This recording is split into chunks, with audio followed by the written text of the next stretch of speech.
اللهم صل وسلم على نبينا محمد رب اشرح لي صدري ويسر لي أمري واحلل عقدة من لساني يفقهوا قولي. ربنا زدنا علما نافعا. رب يسر ولا تعسر وتمم بالخير. اللهم وفقنا لما تحب وترضى. آمين يا رب العالمين. اعوذ باللہ من الشیطان الرجیم. اہلا حلال کیا گیا لکم تمہارے لیے لیلتا رات میں الصیامی روزے کی الرفث رغبت کرنا الا طرف نسائکم اپنی عورتوں کے ہننا وہ لباس لباس ہیں لکم تمہارے لیے وانتم اور تم لباس لباس ہو لہن ان کے لیے.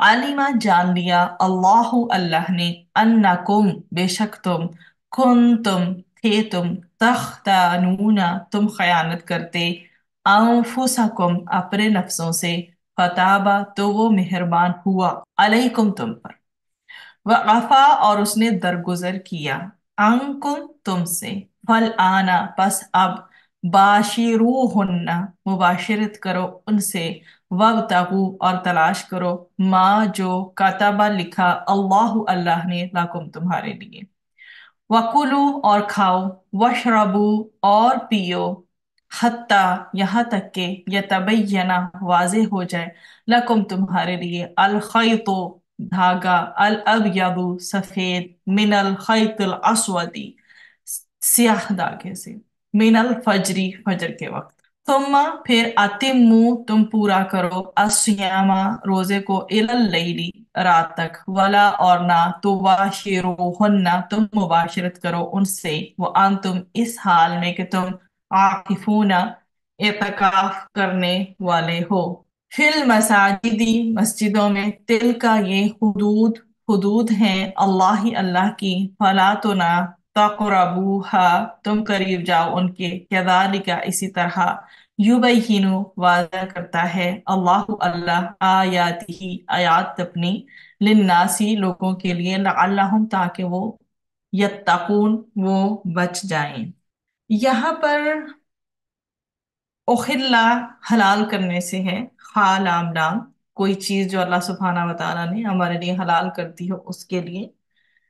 پھر اس کے بعد ہے الرفث رافع اور تھا ہے رغبت کرنا مطلب بے حجاب ہونا اور عورتوں کی طرف رغبت کرنا عورتوں سے اختلاط کرنا اس سے مراد ہے. جہاں تک بات ہے تختانون کی خواہ واو نون ہے اس کا روٹ مطلب کہ کیا تم خیانت کرتے ہو تم حق تلفی کرتے ہو کس حوالے سے باشروہن اس میں آپ کے سامنے با شین اور را ہے مباشرت کرو ان سے یہ اس کا روٹ ہے اور اس کو تم ان سے کیا کرو مباشرت کرو تم ان سے ملو ابتغو اور تلاش کرو با غین اور یا اس کا روٹ ہے اور تم تلاش کرو یا تم طلب کرو کے معنی میں یہ ہوتا ہے الخیط خا یا اور تا دھاگا اس کو جو ہے وہ ڈوری یا تھریڈ جو ہے سٹیچنگ کے لیے یوز کیا جاتا ہے اس کے حوالے سے ہے لیکن ہم اس میں دیکھیں گے کہ الخیط کیا ہے اس آیت کی روشنی میں. اس کے بعد جو ہمارے پاس الابیض با یا اور دوات سے سفید وائٹ اور الاسودی سین واو اور دال سے ہے یہ سیاہ ہوتا ہے اور جیسے کہ آپ کے سامنے ہے رات بالکل جو ہے وہ سیاہ ہوتی ہے اور اس طرح سے دن جو ہے وہ روشن ہوتا ہے تو اس کو سفیدی سے جو ہے دی گئی ہے تشبیہ. اس کے بعد ہمارے پاس ہے عاکفون عین کاف اور فا ہے اعتکاف کرنے کے حوالے سے. اعتکاف کرنے والا بھی کیا ہوتا ہے گوشہ نشین ہو جاتا ہے تنہائی میں ایک سائڈ پر بیٹھتا ہے تو یہ اس کے حوالے سے. اب یہ جو ہے سب سے پہلے تو ہم اس کا آغاز کرتے ہیں زائد کا کہ روزوں کی راتوں میں تمہارے لیے اپنی بیویوں کے پاس جانا کیا کر دیا گیا ہے حلال کر دیا گیا ہے. وہ تمہارا لباس ہے اور تم ان کا لباس ہو. اللہ تعالیٰ کو معلوم ہے کہ تم خیانت کرتے تھے سو اس نے تمہارا قصور معاف کر دیا اور تم سے کیا کیا ہے درگزر کیا ہے. بس تم رات میں ان سے ہم بستر ہو لیا کرو، اور اللہ سبحانہ و تعالیٰ نے تمہارے لیے جو کچھ اولاد اس ہم بستری میں مقدر کر دی ہے اس کو حاصل کرو، اور جب تک صبح کی سفید دھاری رات کی سیاہ دھاری سے ممتاز نہ ہو اس وقت تک صبح صادق تک کھا پی لیا کرو، پھر تم رات کو روزہ پورا کرو، اور جب تم مسجدوں میں سے اعتکاف کے لیے بیٹھے ہوا کرو تو اپنی بیویوں سے اختلاط نہ کیا کرو، اعتکاف کی حالت میں رات کو بھی اختلاط نہ کرو۔ ایک طرف تو عام ایک پرسن ہے جو کہ معتکف نہیں ہے، جو روزے میں نہیں ہے، وہ کیا ہے؟ جو مطلب ایک عام پرسن جو اعتکاف پہ بیٹھا ہوا ہے، اس کے لیے دن میں اور رات میں دونوں میں ہی جو ہے مباشرت کرنا الاؤڈ نہیں ہے، جو اعتکاف پر ہے۔ لیکن ادر دین دیٹ جو روزے ہیں رمضان کے، اس میں دن میں تو ظاہر روزہ ہے عام لوگوں کا جو روزہ رکھتے ہیں، جو اعتکاف نہیں کر رہے، ان کے لیے رات میں بیویوں کے ساتھ مباشرت کی اجازت ہے، لیکن اعتکاف کرنے والے بندے کو نہ دن میں نہ رات میں ان اعتکاف کے دنوں میں اجازت نہیں ہے۔ یہ اس کا مطلب ہے۔ تو تم مسجدوں میں اعتکاف کے لیے بیٹھے ہوا کرو تو اپنی بیویوں سے اختلاط نہ کیا کرو، اعتکاف کی حالت میں بھی رات کو اختلاط نہ کرو، یہ اللہ سبحانہ و تعالیٰ کے مقرر کردہ حدود ہیں، تم ان کے نزدیک بھی نہ جاؤ۔ اللہ تعالیٰ لوگوں کے لیے اپنے احکام اسی طرح کھول کھول کر بیان کرتا ہے تاکہ وہ کیا کریں، وہ پرہیزگار بن جائیں۔ اس میں شان نزول جو ہمیں ملتا ہے وہ یہ کہ ایک دن ایک انصاری دن کے کام کاج سے تھکا ماندہ شام کو اپنے گھر میں آیا، کھانے میں کچھ دیر تھی اس لیے افطار کے بعد سو گیا، پھر اس کو بیدار کیا تو اس نے اس خیال سے کہ سونے کے بعد کھانا منع تھا، کچھ نہ کھایا اور اسی طرح روزے پہ روزہ رکھ لیا، جس سے اگلے روز اسے ضعف اور کمزوری کی وجہ سے اس کی حالت خراب ہو گئی۔ تو نبی کریم صلی اللہ علیہ وسلم کی اس کی خبر دی گئی۔ اس عرصہ میں حضرت عمر رضی اللہ عنہ نے بھی عرض کیا کہ یا رسول اللہ صلی اللہ علیہ وآلہ وسلم، میں نے عشاء کے بعد اپنی بیوی سے صحبت کی۔ اس طرح اور لوگوں نے بھی اس قسم کے واقعات بیان کیے، تب یہ ہدایت جو ہے وہ نازل ہوئی۔ اس میں اکثر جو مفسرین ہیں ان کا کہنا ہے کہ ابتدائے اسلام میں روزہ دار کو افطار کے بعد جب تک عشاء کی نماز نہ پڑھے اور نہ سوئے اس وقت تک کھانا پینا اور جماع کرنا درست تھا، اور جب وہ عشاء پڑھ چکے یا افطار کر کے سو جائے تو پھر ان کے لیے یہ اس طرح سے جو ہے ممنوع ہو جاتی تھی، جس طرح سے اب صبح صادق سے ممنوع ہو جاتی ہیں۔ اس آیت میں اللہ سبحانہ و تعالی نے وسعت دی ہے عوام الناس کو، وسعت دے کر صبح صادق تک کھانے پینے اور جمع کرنے کی اجازت دے دی ہے، خواہ عشاء کی نماز پڑھ کر یا سو کر ان چیزوں کو استعمال میں لائے۔ تو اللہ سبحانہ و تعالیٰ فرماتے ہیں کہ تمہارے لیے روزہ کی شب میں اپنی بیویوں کے پاس جانا کیا ہے؟ مباح ہے، اس لیے کہ ان میں اور تم میں باہم جو ہے نہایت مطلب رغبت پائی جا رہی ہوتی ہے آپس میں۔ ظاہر ہے پورے دن کے جو ہے روزے کے بعد ان سب چیزوں سے بچنے کے بعد اللہ سبحانہ و تعالیٰ کو انسان کی نیچر کا پتہ ہے کہ وہ اس پر رات میں مزید کنٹرول نہیں رکھ سکتا، تو اس لیے اللہ سبحانہ و تعالیٰ کو معلوم ہو گیا کہ تم صبر نہ کر سکو گے، لہذا اللہ سبحانہ و تعالیٰ نے اجازت دے دی ہے کہ تم صبح صادق تک ان سے مباشرت کر سکتے ہو اور کھا پی سکتے ہو، مگر جب تم اعتکاف کے لیے مسجدوں میں بیٹھو تب رات میں ان سے رغبت نہیں کر سکتے۔ اب ہم اس آیت کی طرف پڑھتے ہیں، یہ آپ کے سامنے میں نے شان نزول اور مفسرین کی جو ایک رائے ہے وہ بیان کرتی ہے۔ أُحِلَّ لَكُمْ لَيْلَةَ الصِّيَامِ الرَّفَثُ إِلَى نِسَائِكُمْ۔ اس پورشن کو دیکھتے ہیں۔ تمہارے لیے روزوں کی راتوں میں اپنی بیویوں سے صحبت کرنا حلال کر دیا گیا ہے۔ روزوں کے فرض کیے جانے کے بعد مسلمانوں پر رات کے وقت سو جانے کے بعد کھانا پینا اور جمع وغیرہ حرام تھا، اور بعض اصحاب کے لیے اس میں بہت زیادہ یہ چیز مشقت کا ان کے لیے باعث بنی، تو اللہ سبحانہ و تعالیٰ نے بعد میں اس کے حوالے سے تخفیف فرما دی اور رمضان کی راتوں میں ان کے لیے کھانا پینا اور جمع کرنا مباح قرار دے دیا گیا۔ روزہ ایسی عبادت ہے، آپ کو معلوم ہے، کہ جس میں انسان دن میں کیا کرتا ہے؟ دن میں کھانے پینے اور مباشرت سے پرہیز کرتا ہے۔ رات کے وقت جہاں کھانے پینے کی اجازت دی گئی، وہاں یہ بھی واضح کر دیا گیا انسانوں کے لیے کہ رمضان کی راتوں میں بیویوں سے صحبت کرنا حلال ہے۔ کیوں؟ ہن لباس لکم، وہ لباس ہے تمہارے لیے، وہ انتم لباس لہم، اور تم لباس ہو ان کا۔ تو کیا ہے جی؟ وہ تمہارے لیے لباس ہے اور تم ان کے لیے لباس ہو۔ لباس کیا کرتا ہے؟ انسان کو زینت، وقار، حفاظت اور عزت بخشتا ہے۔ اس رشتے میں، یہ جو ریلیشن شپ ہے ہسبینڈ اور وائف کا، اس میں بھی کیا ہے؟